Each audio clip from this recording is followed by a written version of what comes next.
Hey everyone, it's Types. In the Pokemon TCG expansion, which is internationally called Delta Rain, but in Japan called Storm Emeralda, was fully revealed. When I say fully revealed, I mean the Japanese expansion. Though I imagine we know all the cards from the international expansion. It will be made up of the cards from Storm Emeralda, as well as I'm here in Pokemon Proxies. I don't know if they actually have them. Some cards from a separate deck, which were also released. I'm looking here in Pokemon Proxies because at the time we're recording this, Pokebeats actually doesn't have all the translations in, and Pokemon Proxies is a good website that I use for honestly like thumbnail stuff and other stuff as well. But regardless, the international set will have some other stuff. The other stuff won't be very good though, I don't think. Again, I haven't looked at those decks from Japan and the decks as products with like EVEX and Zoroark EX, and they're unfortunately not super good. However, Deltarune, looking at the Storm Emeralda cards, looks pretty interesting here. Today I'm just going to be going over the new cards, and yeah, there are definitely some really, really cool cards here. Take a look at today. So we have Heracross, nothing really there. We have Surskit, again, nothing really there. But then we have this Masquerain, which references, I guess we should talk about actually Sizzlipede. I've unfortunately not played this card. I didn't even know the attack name was Bug Out. But regardless, you have this attack here for 3 colorless that says you reveal the bottom 7 cards of your deck, which is physically clunky. I guess tell me in the comment section if you've ever like taking cards off the bottom of your deck. That seems really just clunky. Or it's somewhat clunky.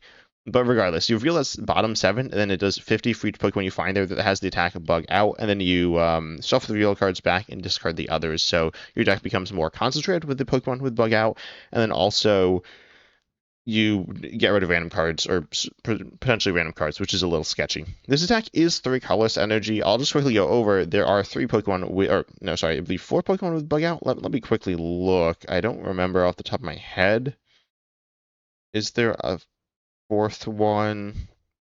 I think there is. Let me make sure I don't miss it, though. I cannot control F here, unfortunately. Let's see. I need to take a careful-ish look. We have, oh yeah, we have Spinarak here. Yeah, so Spinarak also has Bug Out, which is 3 colorless here. It's the same attack. Same damage on all of them, but we have a Darkness basic with 60 HP. Sizzlipede has 80 HP, which is a Fire basic there. Also, Sizzlipede does have 2 retreat cost. Spinarak has 1 retreat cost. It can poison for 1 Darkness. Sizzlipede for 1 Fire mills the top card of your opponent's deck. Kind of funny, not very good. Then we also have the 2 grass ones here, which we have the Combi here, which again is 3 colors on a basic. The rest of the coin is okay-ish. I mean, not great, but it is a card you could play, which I guess I'll mention. And then it's obviously colorless here, 50 HP, 1 retreat, and then Masquerain. The basic is, wait, do we have a different Surskit in standard? I don't even know. We do not. So we have the Surskit here, again, like kind of weak. Most of these Pokemon, unsurprisingly, bug types generally pretty weak in the TCG, or cards that were bug types in the video game, weak in the TCG. And then we have Masquerain here, which actually can stop the defending Pokemon from attacking for 1 colorless, but then does have Bug Out for 1 grass. So it is the cheapest attack, and I'm not really sure how to power this up. You could do something like Crisp, or there are other supporters as well that accelerate energy, and then also like counter gain on the basics. That doesn't seem great, so maybe you're trying to attack with Masquerain here. I'm not sure. Definitely the energy. I mean, I don't know if I'd say it's the biggest issue with the deck, but it is the first issue with the deck. I mean, you could ignore it, but presumably then you're not really doing much. But actually, no, I was thinking about this a little earlier, and I have another idea, which could be Metang as well. Wait, Metang accelerates to it, right? Metang is any Pokemon. It's pretty much just played with metal Pokemon. But yeah, Metang here says you look at the top 4. Attach any number of basic metal you find there to your Pokemon in a wheel like, and then you shuffle the other cards and put them on the bottom of your deck. So the other idea with Batangi, of course, is you put cards on the bottom of your deck. I actually don't know. Let's see. What cards refer to the bottom of your deck in Standard? So we have Sizzlipede, obviously. The villain is just, yeah, your opponent. So that doesn't do anything. Oh, Dracloak. I forgot. Dracloak did that as well. So you're looking at Dracloak. What's Psyduck do with the bottom of your deck? Oh yeah, you discard the card from the bottom of your deck. Yeah. Redeemable ticket puts your prizes on the bottom of your deck. You could actually play a bunch of redeemable ticket, which is kind of funny. Quavel, what's this card do? you put it one card from your hand on the bottom. Deduction Kit is one of the cards I was thinking about. This one says you look the top three, you can put it back in an order or put them on the bottom. This is in the Alakazam Build Battle Kit. It's a very strange deck, but it has this weird bottom deck synergy that's kind of bad. Then there's also Kofu. Kofu is pretty solid here. You put two cards from your hand on the bottom, and then you draw four. A card I haven't really played with, but it's been played a little bit. What is this? This is just a Dusknoir deck. So Kofu isn't like terrible, honestly. You don't permanently lose out on card just in a random deck, and then you do draw four. So it's not the worst card, but it's certainly not very good in general. But here it works pretty well. Lucian, I guess, also works. Putting your hand on the bottom, it's like this weird kind of Iono random card, and then Batang as well. I think Batang actually might be the way to go if you want to attack with a basics. In terms of you could just like not manipulate the bottom of your deck and just send it as well. You could be playing as many as 16 of these Pokemon, and so you could do that. And again, as I said, just kind of send it there, which is an option. Is it good? Well, it's probably not very good, but it is still an option there, which is interesting. And overall, this archetype is pretty cool, I think. I was super excited for it when I saw the Sizzlipede, and then we didn't see any more in Pitch Black. Not sure why we just got a teaser of it with the first set, or with Pitch Black there. It's very strange, but it's definitely cool and something I am excited for. Then we see what else is new? We got this Vespiquen doing 162 in Evolution with Ignition, something there. Again, a lot of the newer cards that are like somewhat interesting are like Hackturn stuff, which we've already taken a look at, Mega Pod EX as well, and none of those are crazy either. I did a tier list video of all the ones we had so far at one point. We got this Magmortar, which is interesting. It says once during your turn, you attach up to one basic fire and up to one basic lightning from your hand to your Magmortar or Electivire in any way you like. Magmortar here does 80 for 3 and 2 fire and 1 colorless, which presumably would be a lightning there. Then we have the Electivire. This one has also, do they both? Oh, they have like some set of attacks, the basics, and then we got the Electivire here, it does, for 2 colorless, it does 30 paralysis on a coin flip, which is not very good. And then for lightning colorless, you do Voltage Hammer 60 times the amount of energy you discard from this Pokemon. Honestly, could be used in the electric deck, where you're using, electric to get a good chunk of energy on, I suppose. But you're probably not getting that much energy on, so I mean, how's this actually compared to Megazera Aura? How much damage does that even do? It does. Okay, that's the same multiplier there. With Electivire, you do discard the energy. It's also an evolution, and also has obviously less HP, but also is not a Mega, so it doesn't give up 3 prizes, it just gives up 1. Is this good? It feels a little clunky, but it could be okay. Obviously, you could pair it with the Magmortar as well, and you can use multiple Magmortars. Also, I do want to mention this synergizes really well with the new item card Adventuring Lantern, searching for a basic fire and a basic lightning. This is pretty clearly the partner. I don't know if it was supposed to be a partner with Mega Rayquaza, but it has pretty terrible synergy there, so I think Magmortar Electivire is like really the only deck where you could use it. Then do we have other ones in Standard? We have an Electivire EX, but you can't accelerate to that. Wait, I'm pretty sure you cannot accelerate to it, right? Let me just reread the card. Yeah, you can accelerate there, so that's unfortunate.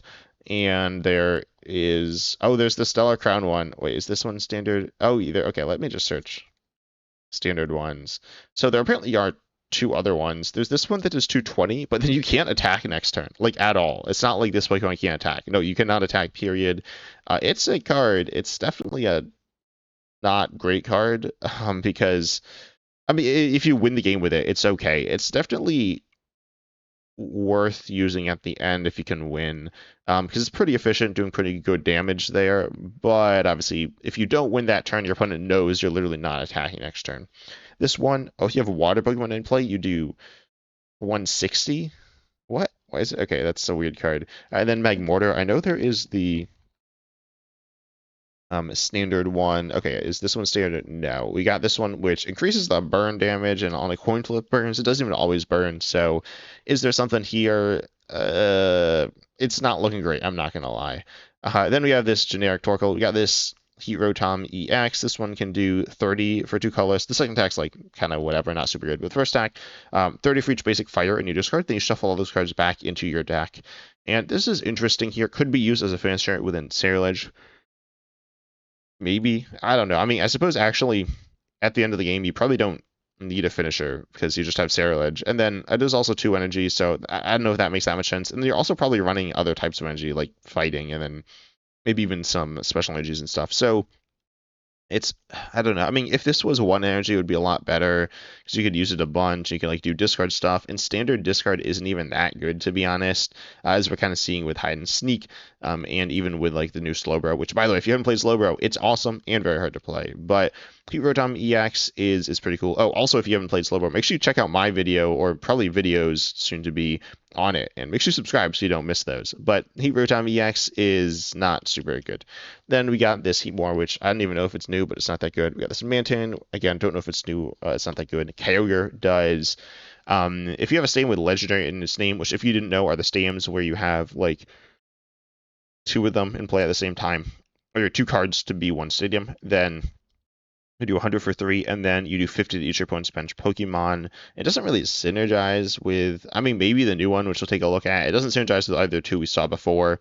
Theoretically, the one has like a bunch of water on it, but it doesn't even synergize with water type Pokemon, or water type themes. It synergizes with healing. So Kyogre is, I mean, it's a little expensive, maybe in some weird Dugong box. Dugong's a cool Pokemon. I haven't played with, haven't really seen anyone play it, but it is cool, and Kyogre could be an okay piece there. I mean, 100 active, 50 each of your opponent's benched for 300 basic is okay. The fact that you need the stadium, which is super hard to get into play, is pretty rough there, though. Then we have this Jellicent. This one's actually synergy with the new bug out deck. Technically, once in your turn, you can use this ability to draw a card, and then if you do, you may put a card from your hand on the bottom of your deck. Ultimately, not super good. It's kind of weird that you don't even have to put a card from your hand on the bottom. It almost feels like you should. Obviously, it would be worse if you had to. Drawing a card once every turn on stage 1 isn't super good. It's not like terrible, I suppose, but I'd say it's probably not very good. Again, you could play it though, but it presumably will not see. Oh, actually, no. Sorry, it also in Frillish, which we got Jellicent EX, and then you have the Frillish, which item lock. So yeah, you could actually do something here. If you are playing this Frillish, you can just evolve it. It actually reduces the retreat cost, which is nice. You can actually retreat using Air Balloon there, and Frillish is pretty good. So it's not a great draw engine here, the Jellicent by any means, but if you want to play Frillish and then want to get some value out of it later on, Jellicent will. It'll probably be worth it. I'm not 100% sure. I mean, it just depends. You really need to use it multiple times, and you definitely can get value off of Jellicent here. So it's probably worth it using. I mean, I feel like a lot of the times the Jellicent's going to get knocked out. Or sorry, the Frillish is going to get knocked out, so it doesn't matter. But it's an okay card.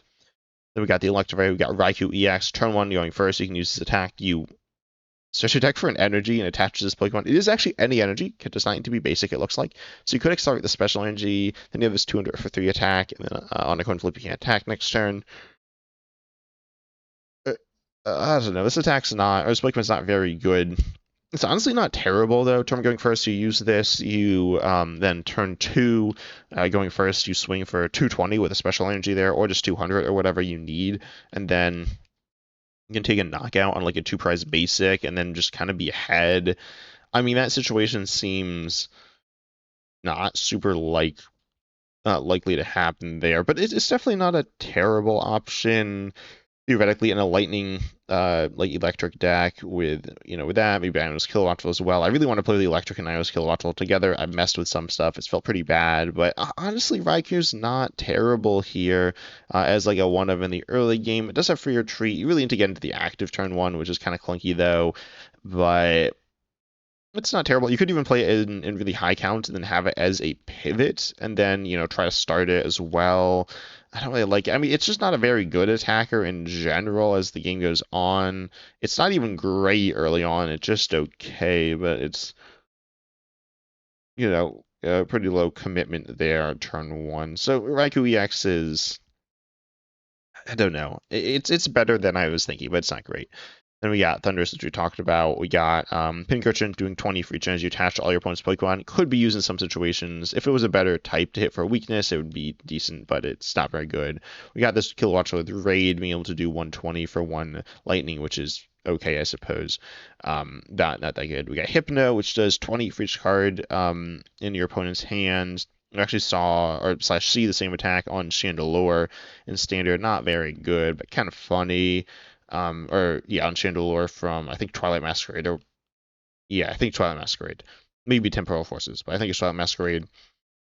And paired with Vega Chandelure, it's not great, but it's funny. Giratina here has an attack which says for 3 energy, 2 which are psychic, you do 120, prevent all damage from attacks done to this Pokemon during your opponent's next turn. You can't attack back to back, though, with Chaos Crawler at all on any Pokemon, but this is definitely interesting. I just realized something. We've seen attacks like this in the past. So there's a, not Cobalion, Terrakion with a similar attack, Cavern Tackle. Theoretically, this could be the same attack name. I really don't think it will be. This one is like the same thing, so you could be immune. You can switch between the two, which is like kind of funny. Not very good, but definitely funny-ish. And yeah, I mean, this is okay. It's a little expensive, but having immunity is really nice, obviously, if you're doing something decent with the attack, but it can just buy you time as well. The track-in wasn't very good, though I think I saw a little bit of play in, like, Rayquaza Lost Zone box. The typing was a little clunky with it.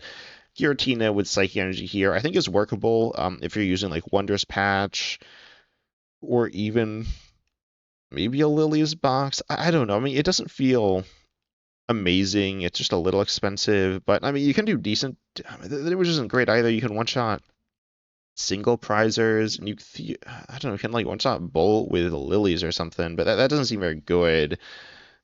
You can, I mean, if you hit Dragon Ball for 240 with lilies, that's pretty good as well. You can even not have lilies the first time, then do lilies with the second time you hit into them, and then like take the knockout the second time. That's over the course of a bunch of turns, because you also need to be waiting between every other attack. So you need to like switch in something else. So it's, well, also it has a 3 or 2 cost here, so you'd probably need to pair it with Latias. Also, sorry, I did like wake up pretty recently, so my voice is kind of wacky. But yeah, it's interesting. It's interesting. It could definitely see play. Speaking of interesting, we see this new Mega here, Mangoler. He acts 350 HP, pretty nice there. 330 for 2 Psychic, then 30 to itself, which is good. But you can only attack if you have 10, or this Pokemon can only attack if you have 10 or more cards in your hand. This is interesting. Obviously, it kind of looks like Alakazam, right? You need a big hand size to do big damage. The damage is ultimately decent, though it could come up short. I mean, even against Dragapult without Lilies, you don't knock it out. Really just against these particularly big Pokemon. Stage 2 EXs, Mega Evolutions. Not like Mega Evolutions as in Mega Kangaskhan, but like evolution Pokemon that are Megas, right?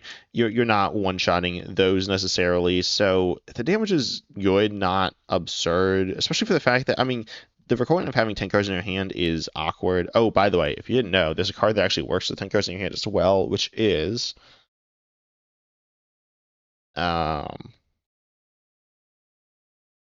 what's the supporter? There's some supporter. I don't even remember the name of it. Nope. There's some supporter. I believe it's 2 people, and it is not this one. Now it's bugging me, and I need to find it. Let me just show one print per card. That'll be a little easier, I think. And it is Billy and Onera. There we go. Everyone's favorite card. Yeah, this card's like not very good. But you draw 2, and then if you have 10 more cards in hand after you draw the 2, then you can draw 2 more. So that's actually like potentially okay here, but probably not. Realistically, the best way to draw lots of cards, I mean, I think I have maybe Gwen's pretty good. That's the best one off the top of my head. But you draw 6, you are down 3, so it's a net of 3, which is like okay, I suppose. Not like crazy good. I'm trying to think if there's something better that gets you, because Gwen you get 6, but you play the Gwen, which is 1, and then you also are down 2 from the 2 Pokemon you just heard there. Obviously Alakazam as well. You could pair this with, at that point, like, I'll just play Alakazam, but I don't know. I mean, it's a big Pokemon. It is an option within Alakazam. Also, the basic, speaking of big, is above 70. I think there's some other goal. Let me check. Oh, yeah, obviously there's one from Black Bolt. And there's one from Temporal Forces as well, but they both have 90. Not shocking there. Literally none of them have ever been Buddy Buddy Pop and searchable. So, yeah, it's a little awkward, but you could, like, telepathic for it. It's not that bad. Overall, not terrible as an option in or as an option within Alakazam. We got this Sandslash then, which can, like, do damage with hit 2. Mills 1 for into 60. for one, which is kind of bad. We see a lot of these like mediocre mill fighting Pokemon, or like bad mill fighting Pokemon. Then we have the Steelix. Okay, this one's interesting. If it has full HP, it takes 60 less damage from attacks. It is 150 for 4, though, which is pretty bad. So probably not very good there. Oh, we got the Groudon with the category. This one does 270 for 3 if you have a legendary stadium in play. Kind of fun, probably pretty bad.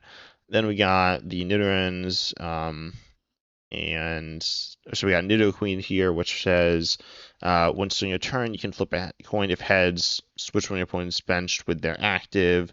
So you get to like Gust on a coin flip every turn. Not amazing. 150 for 3 again. We got Ariados here. This one does 80 and is moving to basics next turn, or can do 4 poison. Then we got this Drudgeon, which might be new, but not very good. We got Komodo. This one says, once you turn, you may look at the top 6 and attach any number of basic energy you find there to your Dragon Pokemon. And we're like, okay, which I guess makes sense. So it does 170 for 3. Obviously, the use case of this one, I mean, it could be in Bolt, right? But you could also play as in Bolt. And will it be played in Dragon Bolt? Presumably not. I mean, probably just play Blaziken, right? But it's not terrible in Dragon Bolt. We got Cyclizar here, 110, 30 Snipe. We got an Azurill or Azurill. This is interesting here for free. It accelerates a basic energy. Sorry, no, it accelerates any energy from your deck to one of your bench Pokemon there. And then you shuffle. And it is, like, obviously, you know, free attack, free retreat. Obviously 30 HP as well. Not so good. But definitely an interesting option in some different decks, kind of like the Smoochum. The Smoochum's been seeing more play now in Slowking. For a while it wasn't, but Smoochum's definitely interesting because it accelerates 2. Azurill only accelerates 1, but it can accelerate special energies, which is kind of cool with the new special energies around. I don't think it's broken or anything. Will it see play is the question. My guess is, yeah, I think it'll see play. You can even play this in a deck like Dragapult. I wouldn't despise it in, or honestly, pretty much any deck in the game outside of one energy attackers. You do to get this into the active, which is a little awkward. Not necessarily terribly awkward, but if you're using an energy and you're attaching and then retreating, then you essentially do nothing there. It's better just to attach to the other Pokemon. I mean, I guess you get the other Pokemon out of the active, maybe. I don't know. It's pretty bad in that situation. Or pretty nothing in that situation, which using a card to not do anything is bad. Then we got Altaria here. This is a stage 1. This is your basic Pokemon in play of no retreat. It does have a 1 retreat cost itself as well, so it could get stuck. Reminds me obviously of Latias SCX. Latias SCX is better at being a basic, but it is a 2-prizer as well. Altaria is not a bad card. Will it see play? I guess at some point it will, but just not yet. So I'd say when Latias rotates, we'll have another conversation about this card, but it is not bad. Then we got this Kecleon. Honestly, this card is pretty cool for 2 colors here.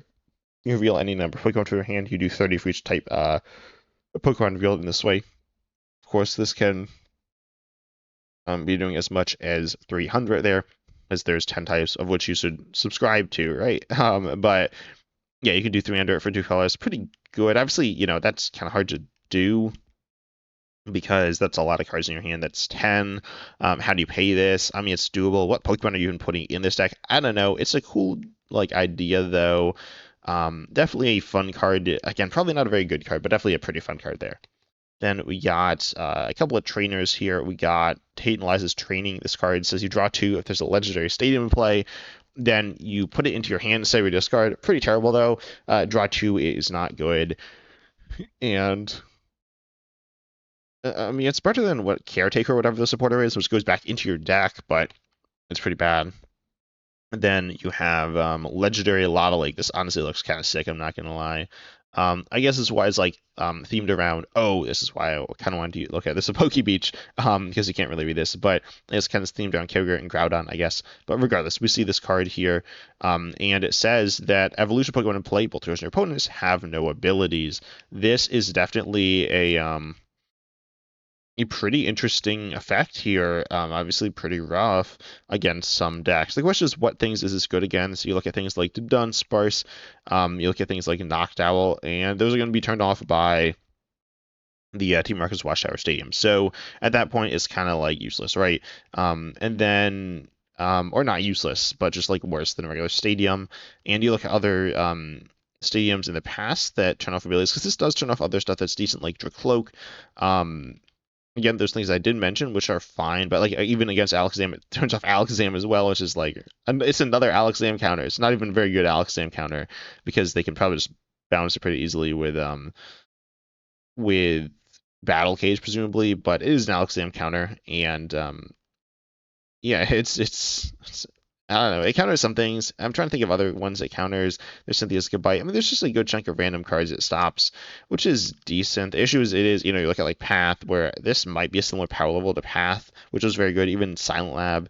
But those were just regular stadiums. This is not a regular stadium. Will this see play? I think it could. I think it's the best of the triple stadiums or double stadiums.